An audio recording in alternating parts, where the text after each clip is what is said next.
that have the same condition that you do have. Now, in my research, an intersex person is a person born with reproductive anatomy that doesn't seem to fit the typical definitions of a male or a female. Sure. One may be born appearing to be a female on the outside, but has mostly male typical anatomy on the inside. Sure. Was that the case for you? Or just paint a picture for us of how it was the day you were born, from what your parents tell you, your family tells you. Unfortunately, we have never gotten a time with this conversation with my biological mom.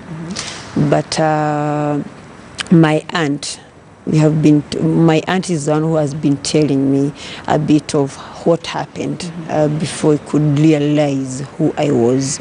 I was born about 29 years ago, almost 30, although I don't know the specific day or the specific month I was born.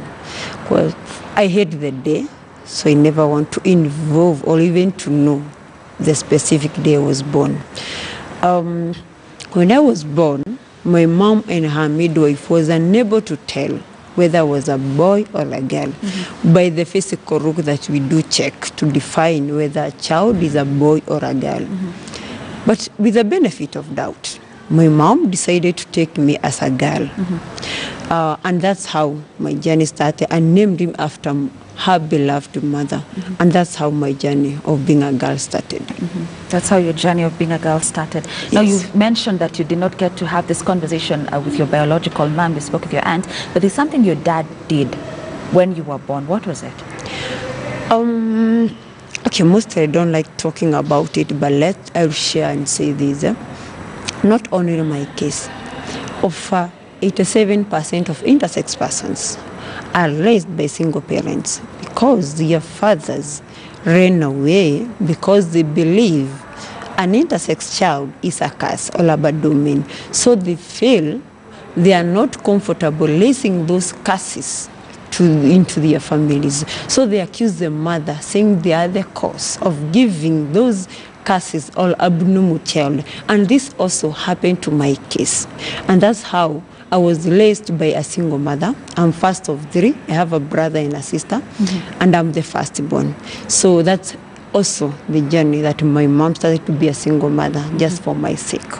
Yes. Brian, take us through that journey of you growing up. I don't know. I don't even know how to ask what was going through your mind because you were too young then, and you see your mom has decided to raise you as a girl. But how was it growing up as a girl? And at what point did you, sort of like discover that, hey, I'm not a girl? Thank you so much. Okay, what I'll say, first of all, an intersex is just an umbrella that covers over 46 variation that doctors or medics define it as the DSD. Now, I was born with a variation known as raw hypospadia. This is whereby a child is born with male's organ, but mostly they are internally, not clearly to be seen. I knew I was not a biological girl when I was only 5 years old. First of all, I started having it as rumors in the family because now I grew up in my maternal grandmother's family. However, I was with my aunties and my uncles. So sometimes they were speaking that I was having, they're referring me to something else that I was not understanding because I was very young. And at that time, I realized my mom was so stressed. My mom was totally stressed because of me. Sometimes she was crying. We even never got a chance to look eye-on-eye contact because every time I could look to her eyes, she was crying. So I was asking myself, why? And that's the time I started realizing, why are these people talking like I'm abnormal? Because to me, see, I have eyes, I have hands. Why are they referring me like abnormal child? Until the time we were praying with my fellow children, together with my aunt who we are almost an age, and we had an argument. And they went to a point of undressing me, and that's the time I realized like I have a different body from the girls and at the same time from girls, so from boys. So I was totally confused. But I was asking myself, I never imagined like my mom, my grandmother, and my doctor could assign me to be a girl, of which I'm different. And that's where the challenge started. I remember at that time I was in lower classes, and children don't know how to keep secret. So they started sharing that in the school. I was studying in Yetivia Primary School. And now it became like a whole school affair because they want to see what's there between my legs. They want to see if I go for a short call, do I stand or do I scoot, if you understand what it means, because they want to know whether I scoot or I stand. So it became a problem even for me to be in class. So I started skipping from my classes, hiding, and my family thought I was becoming naughty. I can say maybe I was becoming naughty because of the situation, but they were not understanding. So they were punishing me, beating me up, even taking me to police so that I could be punished and agree to go to school. Until the time now I see like this is too much. Now I can't hold it anymore because the family is harassing me. The school, I have no space. So I remember like I was waking up, pretending that I'm going to school, dressing up with my uniform, taking breakfast. Instead of going to school, I could look for a place where I can hide and wait for the time the other children coming from school and join them and pretend I was in class. For more than a term. After that, my mom realized there is a problem. And now you can know, being outside the home, outside the school, now there must be some naughty behaviors that will start now developing. So I became naughty, so violent, trying to defend myself. And my mom realized there is something going on here. She went on researching, and she later noted that I'm not going to school. I'm very naughty. I'm becoming a very notorious child, and they were expecting me to grow like a girl. And now here I'm having another behavior. In our African cultures, there is how we expect our girls to be and how we expect our boys to be. Let me cut you short, Ryan. If you can just take a look at the screens right now, those are photos of you. You're smiling, you're laughing. Those are photos of you then when, I don't want to say when you were a girl because you've never been a girl, but when you were being dressed like a girl. Sure. Ryan, when you look at those photos now, what goes through your mind? Sometimes I'm so happy because raising me as a girl, I can say it was the best thing ever my mom did to me, because it has taught me a lot. Sometimes I'm being happy telling people I'm one of my own kind, like understand how women feel and how men feel, because I was in their field. Sure. I understand women like the back of my hand, because I've been with them when they were talking their secrets, when they were sharing things. So I understand them. Again, we understand, we believe women are weak at some point, this. So I can tell. Sometimes I do came to realize even men are more weaker than women, but it's only we don't know it because we have never been there. Sure, yeah. Sure. Okay, now let's go back to what you were saying earlier before we had those photos of you on screen, where you were saying after your mom now discovered that you were not going to school after she did her research. After that, she tried to engage me in a conversation, to try to she was trying to ask me to open up what's happening. But because I realized she was more stressed than I was, I never ever wanted to stress her more, because like I've mentioned earlier, she was a single mother, now of 3 children. So I was worried maybe I can lose her because of stress, and I will not be able to lose my sibling. So what I was trying is to try pretending that I'm okay, just for her. It's not because I was okay, but just for her. After that, I decided to get back to school, study, being all alone. For a very long time, I was all alone because, if there is even some games, for children, that's for girls and for boys. So I was never being interested with girls' game. And now, as an African children, we say like, when I try to engage with the boys, they say like, we don't play with girls. When I go to girls, I feel like I'm not comfortable with there. So I was all alone. My life is like, I was all alone.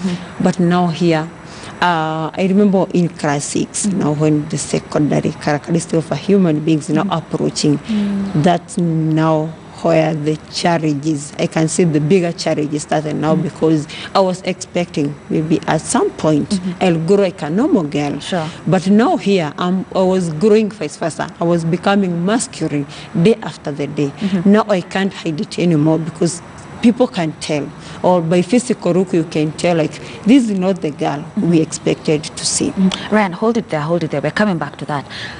But there's something you mentioned earlier on of you, I want to take you a little back, where you said that you were undressed for people to really see, who are you?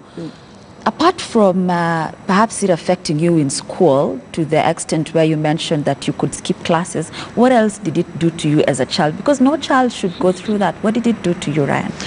Okay, even before I answer that, I want you to imagine, I believe you are a biological girl. How can you feel if the girls, forget about boys now, if your fellow girls undress you and start mocking and laughing, how can you feel? It's humiliating. Imagine now here, girls and boys, and they have a different body. I'm not even understanding myself. They are laughing, they are mocking at telling this for boys, this for girls. Imagine how I felt it. Even without explaining how it was. I know everyone can understand that humiliation. And again, not only forget, by that time I was young, that had happened for more than 4 times. Even as per now, I'm an adult. So it was not an easy thing, and it's not an easy thing. Is there someone that stood with you, Ryan? Your mom does not really understand what's happening. They're your fellow classmates, Is there someone that probably stood with you, a best friend perhaps? No. No. What I can say, I managed to overcome all the stigma all alone. Alone? No one. Oh. No one, because I was not strong enough to share that. So I fought all that but all alone.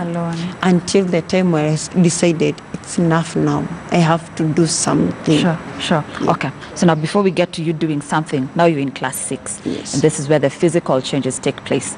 Carry on. Now everyone can tell like I'm not a girl because now my fellow girls start doing the breast, now the hips. But for me, I was becoming masculine day after the day. Now even people started wondering, Ruth, why this? Now girls are sharing their experiencing menses now here. For me, I was totally confused. And the body now is directing.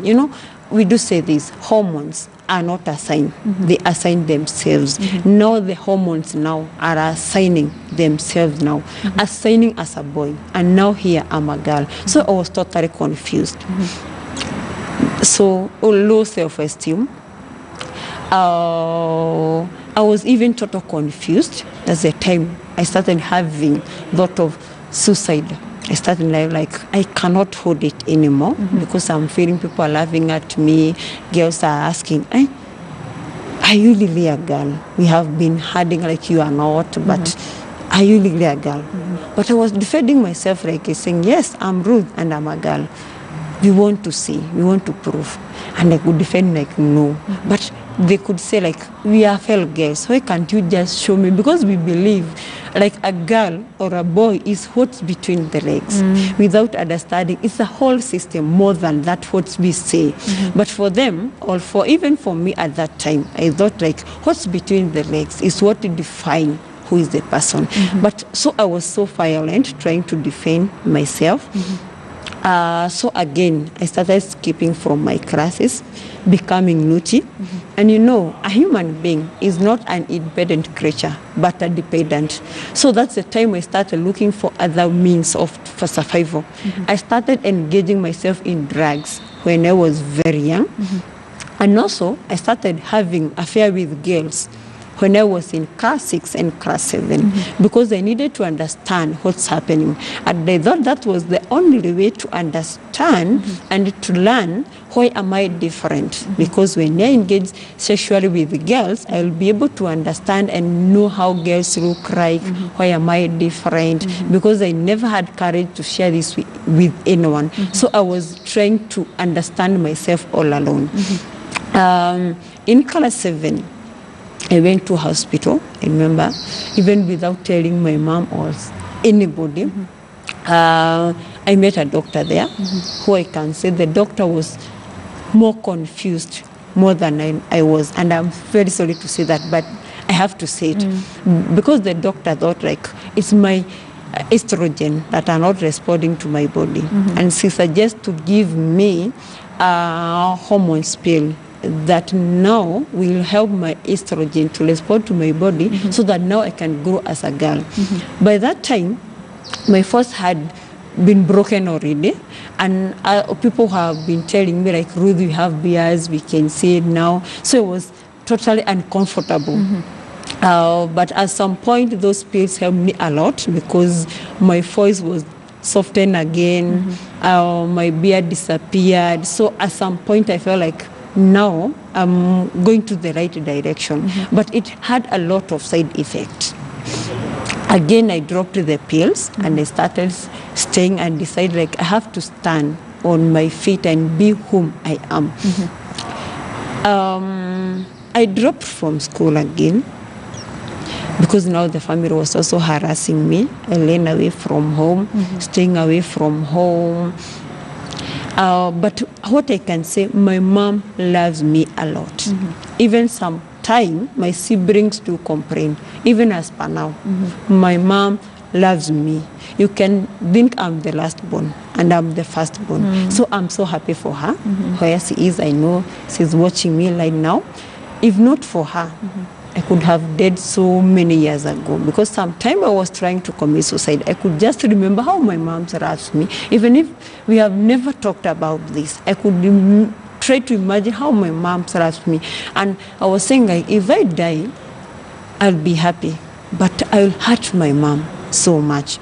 But in Karasit, that's the first time I attempted to take suicide. I remember it was about 2 a.m. when everyone was asleep. There was a tree near our home area. I went there, I took a rope, cried, and hanged myself. I remember, if you can see me now, and I have less than 50 kgs, but at that time, I thought maybe I was less than 20. And I can't tell what happens because the trees fall down, and it was very big. For me, now I was aware like everyone have heard, and I never wanted them to know that there was something going on. So I just pretended that I was just out for a short call. My grandma was awake, trying to find out what's happening outside. I would just pretend like it's just a tree that have fallen down, and I was just out for a short call.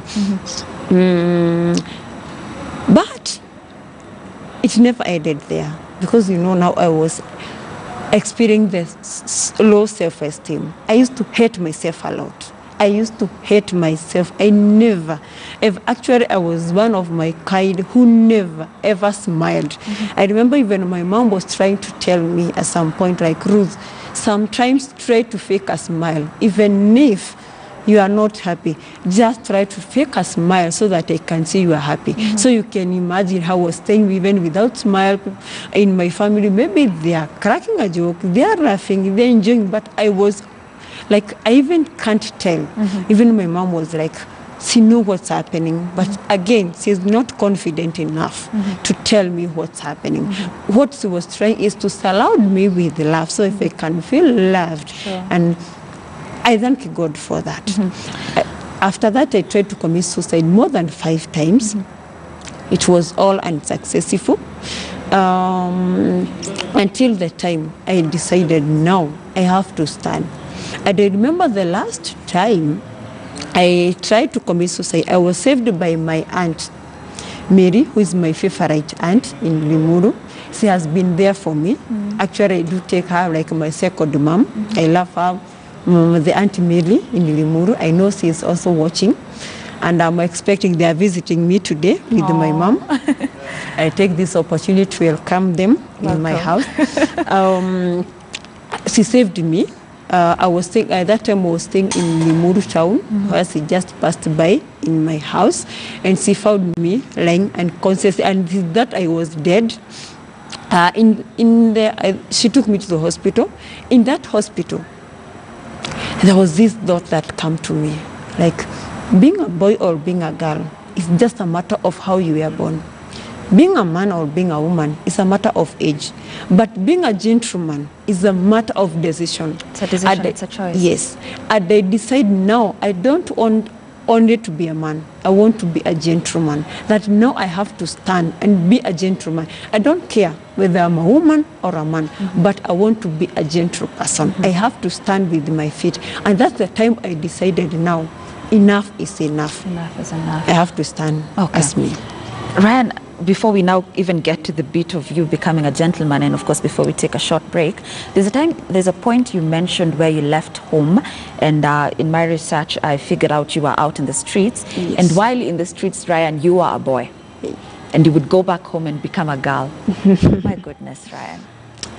Okay, what I can say, I was brought up with my grandmother, who was named after the name Ruth Muihaki. Wango is my mother's name. And I was brought up in a very Christian-based family, where girls was not even allowed to wear on trousers. So I never got a chance to wear on trousers.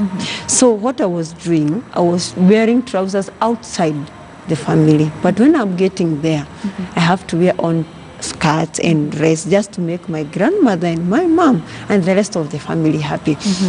So outside the street there, I was using my brother's identity. By that time, I was not strong enough to take my own identity. So I was using my young brother, the name Steve. So I was using Steve identity, like a boy. But when I'm going home, I could just get back to rules that they know, just to make them happy and say, like, it's true, the girl that we given to the society. You know, sometimes I do tell people, the problem is not me or us. The problem is the society, the community. Okay. Ryan, we need to take a short commercial break. But of course, after the break, you'll be sharing, apart from you being the founder of Intersex People Society of Kenya, Intersex Persons Society of Kenya, sorry about that. Before we get to that, you'll be telling us about how you joined a girls' secondary school. My goodness, you have so much to share with us, Ryan. And of course, we need to take that short commercial break. Do stay with us. Remember to continue engaging us on our social media handles.